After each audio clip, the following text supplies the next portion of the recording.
How's it going, everybody? It's Pilot Fam, and we are back with another FPL video, and today we're doing price predictions for defenders for the 2020-2021 FPL season. I have 4 defenders that I have chosen today, all of which are actually, I believe, are going to be price increases and not decreases.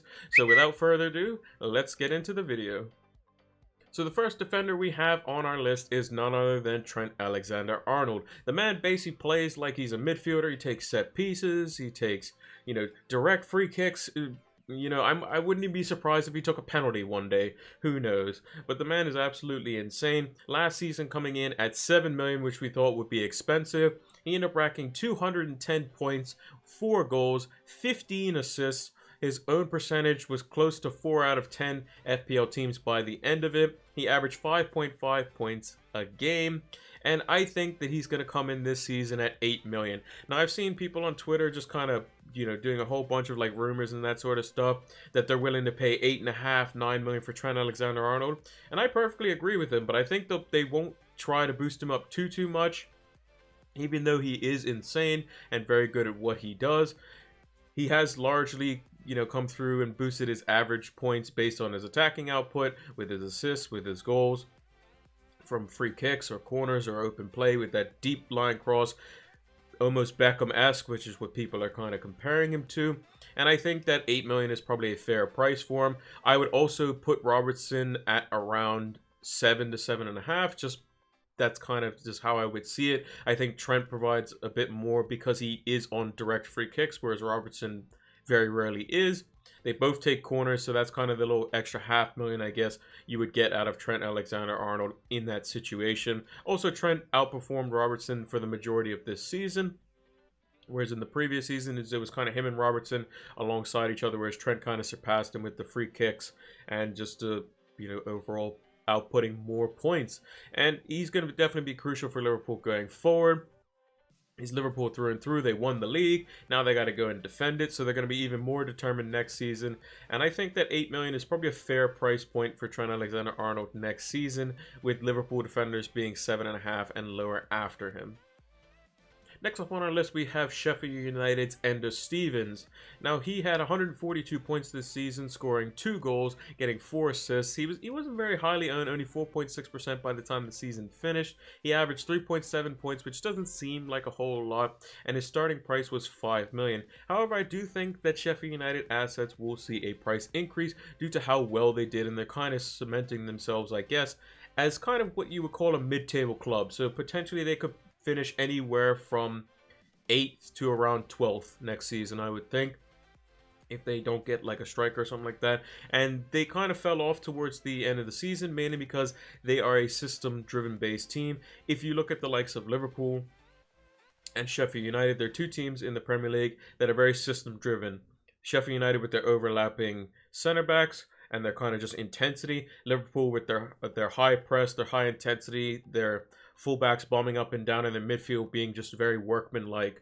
And they both kind of fell off in portions after Project Restart. Liverpool more so in the fact that they were already, kind of in their head that they had won the league. They were coming out of lockdown thinking, let's just get this over and done with. They actually didn't even need to play any games, literally, at the end of the season, because City dropped enough points which would have given them the title anyway. So it's just one of those things where system-driven based teams kind of fell off, whereas teams that were working over stuff over lockdown improved quite a bit. So Man United was looking to play a bit more expansive, a bit more attacking, with the likes of Pogba and Bruno alongside each other, whereas Sheffield United was going to always play the same way coming out of lockdown, and it took them a bit to kind of get back into it. They showed moments of what they had shown in previously before lockdown, and I think Stevens is a big part of that, with Baldock on the other side. And I think that wingbacks in general, or defenders that basically play as midfielders in a sense, they will potentially see an increase in price just in general, mainly because they have that attacking output. So as an example, the likes of Matt Doherty is going to be priced higher than the likes of Johnny. He'll be like similar prices than the likes of Roman Saiss, mainly because they tend to get forward more than the likes of Roman Saiss for Wolves. And Stevens is basically an equivalent to that, as they play a much similar system. So I think a 0.5 million price increase isn't the end of the world. He's still going to be quite good if Sheffield United keep their defense tight, which they have done. And if they manage to hang on to Dean Henderson as well for another year on loan, they will definitely be very solid at the back. And I think that 5.5 million for Stevens will be a good price. And depending on the fixtures, you'll be looking to bring Sheffield United defenders in going into next season. Our next defender that we have here is Serge Aurier. He scored 124 points this season with 1 goal, 7 assists, and an ownership just shy of 8% by the time the season finished. Averaged 3.8 points per game and had a starting price in the 2019-2020 season of 5 million. Now, I think this is kind of a similar vein as to Enda Stevens and players of that ilk. Basically, anyone from around 6th or 7th in the table to potentially all the way up to 12th will probably see defenders that are a bit more attacking oriented have their price slightly increased due to the nature that they're going to be getting forward more often for more goal scoring opportunities.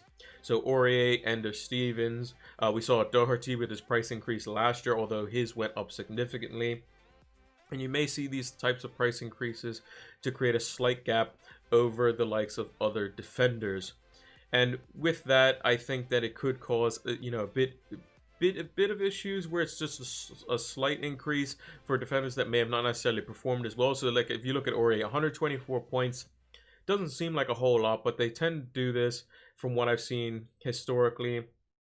And I think that Aurier may be one of those defenders because I think, oh, well, Mourinho was quite good defensively going down the stretch towards the last few games.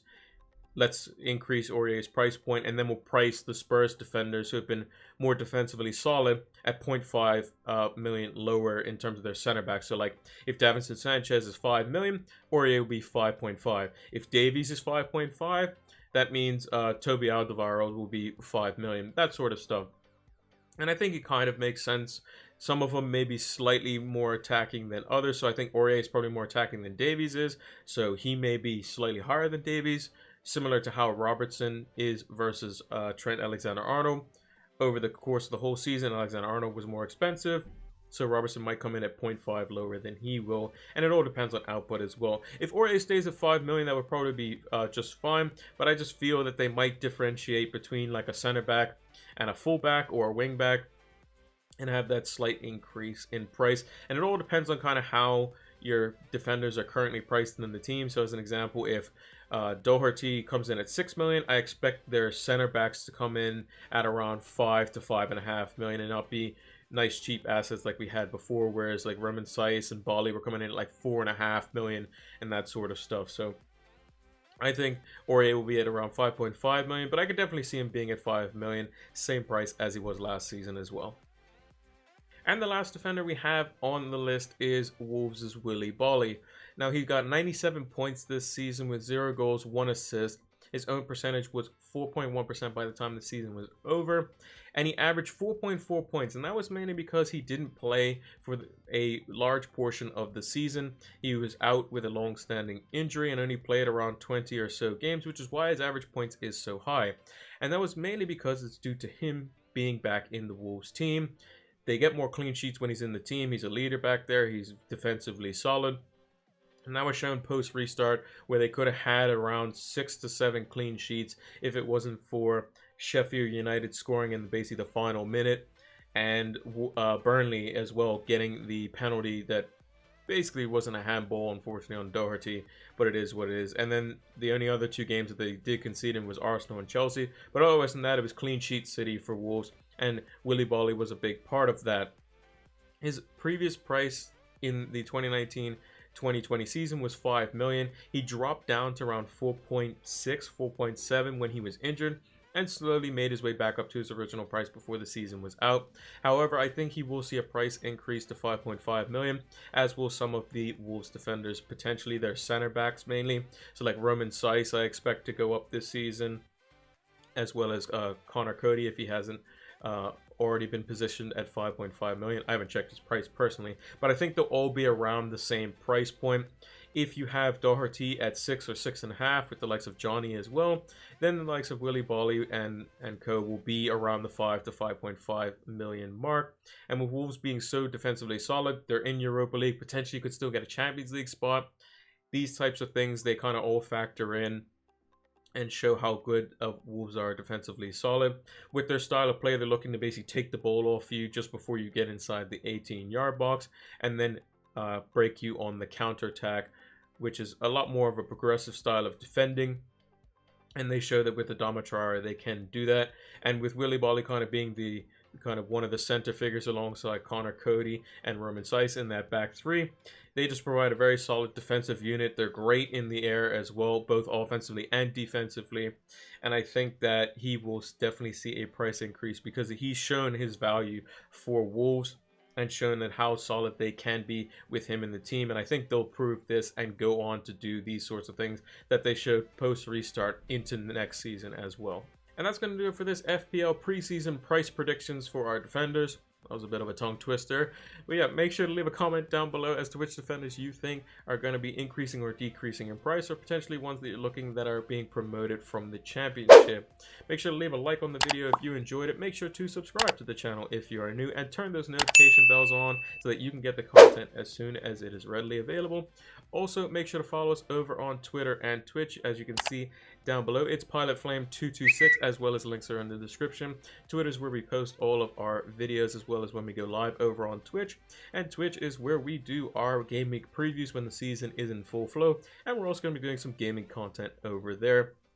So if you're enjoying the FPL content, we'll be doing some kind of fun gaming content while there is the off season as well. The next video we're going to be doing is for midfielders, so make sure to stick around for that. That's going to be coming out on Sunday, I think I have it scheduled for, with the forwards coming out on Monday, and then we're going to be having a nice gaming stream over on Twitch, so make sure you follow us over there so that you can watch me go play a very interesting game. It's a walkthrough game in Detroit Become Human. It should be a very fun game. I've seen people play bits and pieces of it, but I haven't played it personally myself, and it's going to be quite interesting and quite fun, so make sure to check us out for that. So thanks for watching, and until the next FPL video, take care.